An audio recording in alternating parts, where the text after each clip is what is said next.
मुहर्रम चंदनपट्टी चौक पर सदियों से मनाते आया जा रहा है। और आज जो आपने सवाल किया कि लोग अपने पीठ पे चाकू मार रहे हैं, तो उसका जवाब यह है कि ये लोग गम में हैं और मातम दे रहे हैं। ठीक है,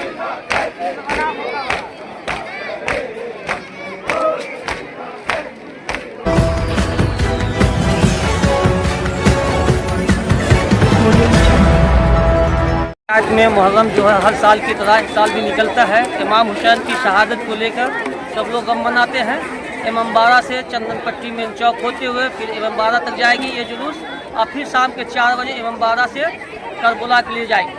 और हम लोग भी इसी तरह गम मनाते हैं, रोज़ा रखते हैं, कोई मातम के शक्ल में करते हैं।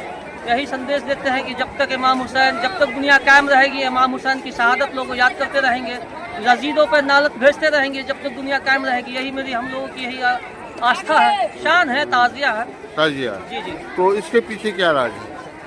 ये उनकी शहादत के लिए हम लोग जुलूस के इससे निकाला जाता है, याददाश्त के लिए। क्या नाम हुआ? मेरा नाम हुआ मोहम्मद मुर्शीद आलम, पूर्व पंचायत समिति चंदनपट्टी। ये जगह 10वीं मुहर्रम एक ऐतिहासिक मुहर्रम चंदनपट्टी चौक पर सदियों से मनाते आया जा रहा है। और आज जो आपने सवाल किया कि लोग अपने पीठ पे चाकू मार रहे हैं, तो उसका जवाब यह है कि ये लोग गम में हैं और मातम दे रहे हैं। ठीक है, आज के दिन एक बड़ा इतिहास का दिन रहा है। ठीक है, तो इसमें ये लोग गम के दौरान अपना मातम दे रहे हैं। और बाकी और भी जगह से जो ताजिया निकलता है, तो सब लोग की अपनी अपनी एक आस्था है और अपने अपने तरीके से मुहर्रम को मनाते हैं।